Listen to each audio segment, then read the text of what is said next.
बिस्मिल्लाहिर्रहमानिर्रहीम। एजुकेशन के शीशा कंसोल एप्लीकेशन प्रोग्रामिंग के अंदर आज हम जिस मौजू बात करने जा रहे हैं वो है रिफ्लेक्शन इन शीशा। सबसे पहले बात ये कि रिफ्लेक्शन है क्या चीज़। Reflection objects are used for obtaining the information at run time. The classes that give access to the meta data of a running program are in a system.reflection namespace। हमने लास्ट टाइम भी जब attributes की हम बात कर रहे थे तो हमने उस वक्त भी आपको कुछ मेटा डाटा के बारे में बताया था। मेटा डाटा वो इंफॉर्मेशन होती है जो कि वर्किंग टाइम पे आपको नज़र नहीं आती, लेकिन इसकी अपनी जगह पे एक इंफॉर्मेशन है कि ये बेसिकली ये फंक्शन या क्लासेस या पर्पज़ इनका क्या है। तो reflection classes basically run time के अंदर उनका काम इस तरह की इंफॉर्मेशन को रिट्राइव करना। The system dot reflection name space यानी कि जो आपका पैकेज है ये इसके लिए काम परफॉर्म करता है।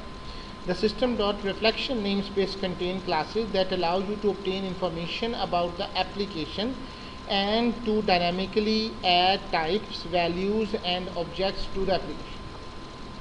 और डायनामिकली मतलब कि आपने उसके अंदर एडिशन करनी है, ये चीज़ें करनी हैं, उनके बारे में इंफॉर्मेशन जो है वो प्रोवाइड की। अब रिफ्लेक्शन का बेसिक मकसद क्या है, एप्लीकेशन ऑफ रिफ्लेक्शंस हैं क्या। रिफ्लेक्शन है the following applications. It allows view attribute information at run time कि आपकी कौन सी एट्रीब्यूट्स हैं, क्या क्या उसकी खसूसियात हैं। जैसे हमने लास्ट टाइम पे एट्रीब्यूट्स को जब पढ़ा था तो हमने बताया था कि एट्रीब्यूट्स हम एक हायर लेवल पर डिफाइन कर देते हैं कि किसकी क्लास में इनहेरिटेंस अलाउड है, मल्टीपल सिलेक्शन है, such kind of things about the behaviour of the classes, function, methods and other things हम इसको डिफाइन करते हैं। It allows examining various types in an assembly and instantiate these types. Instantiate का मतलब ही यही है कि जब तक कि कोई आपकी क्लास आपने बनाई है, क्लास एक कंसेप्चुअल एक ब्लूप्रिंट है, जब तक आप उसका कोई इंस्टेंस क्रिएट नहीं करेंगे object will never be come into the memory. तो आपकी जो जितने भी आपके एग्जामिन हैं, वेरियस टाइप्स आपने बनाई हैं, उनको एग्जामिन करना और फिर उनको इंस्टेंटिएट करना। It allows late binding to methods and property. एक तो कंसेप्ट आता है बाइंडिंग का और एक लेट बाइंडिंग का। अभी इंशाल्लाह यहाँ पे नहीं है, अभी मैं इसको डिस्कस कर रहा हूँ, इंशाल्लाह फ्यूचर में करेंगे। It allows creating new types at run time and then perform some task using those types.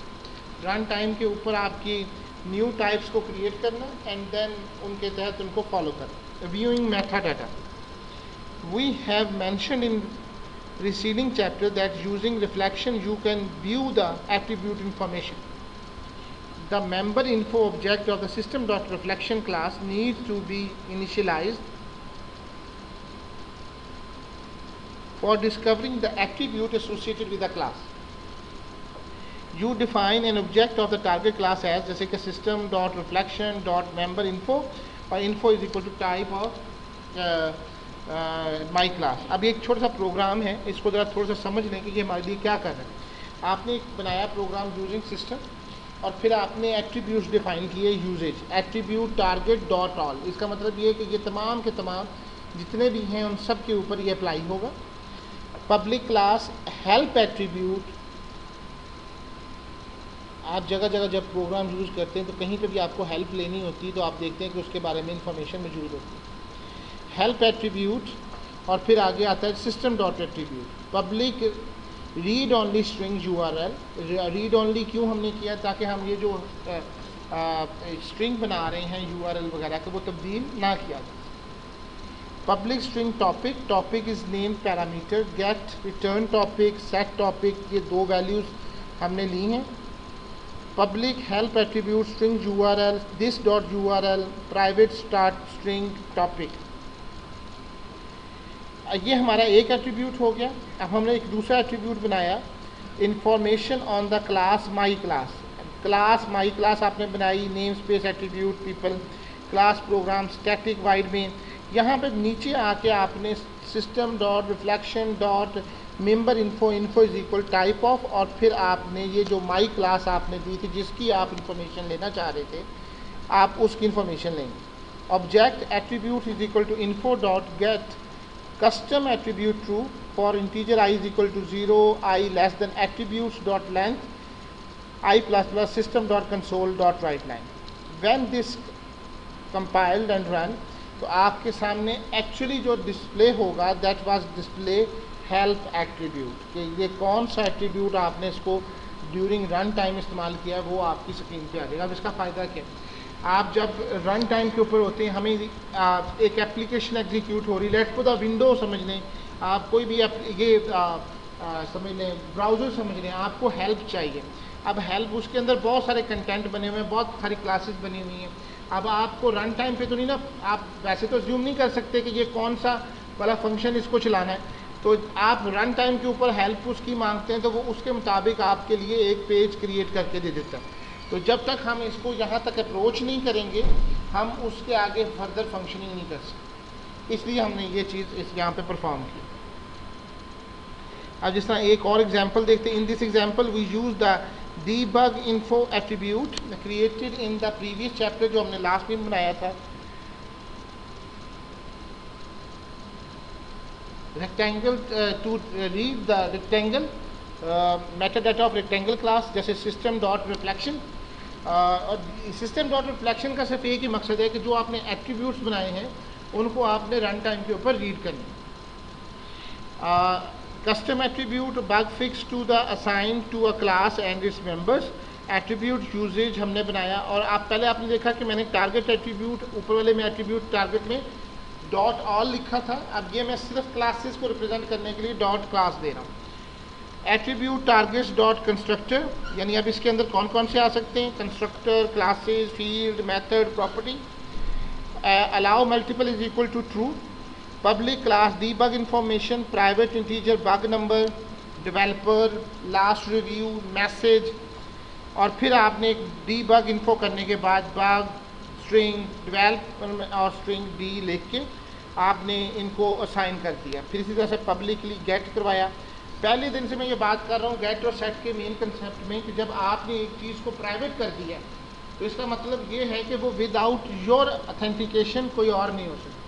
जिस तरह इसकी एग्जांपल समझ लें कि आप बैंक में जाते हैं तो बैंक के अंदर कैशियर जो है, आप पैसे डायरेक्ट अपने वॉलेट में नहीं, अपने जो बैंक का तिजोरी है उसमें नहीं रख सकते, बल्कि आप एक थर्ड पर्सन के हवाले करते हैं, वो ऑथोराइज होता है और वो आपके अकाउंट में उसको डिपॉजिट करता है। तो वो जो काम एक कैशियर कर रहा है वो बेसिकली गेट और सेट का है। अब क्योंकि हमने क्लास के अंदर उसको पब्लिक की बजाय प्राइवेट रखा हुआ है, इसका मतलब ये कि वो जो वेरिएबल्स हैं हमारे, जैसे कि डेवलपर है, बग नंबर है और इस तरह की बाकी चीज़ें, हम ये अलाउ नहीं कर रहे कि वो डायरेक्ट हमारे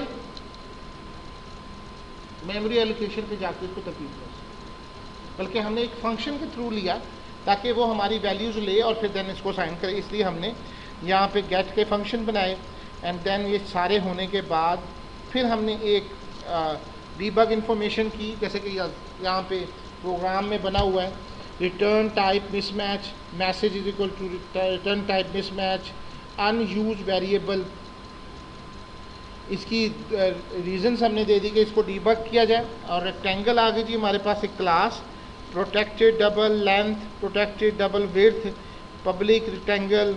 और डीबग इंफॉर्मेशन के अंदर रिटर्न टाइप मिसमैच हमने एक फंक्शन बनाया कि लेंथ ले लें। ये क्लास रेक्टेंगल अलहदा से है।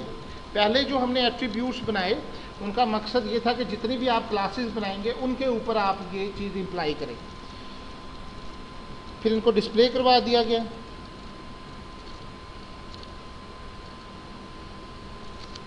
आखिर में एक क्लास और बनाई, क्लास एग्जीक्यूट रेक्टेंगल और एग्जीक्यूट स्टैटिक वाइड मेन। और हमने यहाँ पे रेक्टेंगल का एक ऑब्जेक्ट बनाया, type is equal to type of, और फिर फॉर ईच लूप करके हमने उसकी एक एक इन्फॉर्मेशन को लेना है कि ताकि उसका बग नंबर, उसकी चीज़ें, उसकी बेसिकली मेटा डाटा जो इन्फॉर्मेशन है वो रिट्राइव की जा सके। और इसी तरीके से हमने उनकी मेथड्स के ऊपर किया through the method attributes treating like that. तो आप देखेंगे कि डेवलपर आपकी सारी इन्फॉर्मेशन जो है वो इस तरीके से आपके सामने रिट्राइव हो जाए। अब इसको हम प्रोग्राम की अगर शक्ल में बनाना चाहें तो इसके लिए हम पहले एक प्रोग्राम शुरू करते हैं, यही वाला।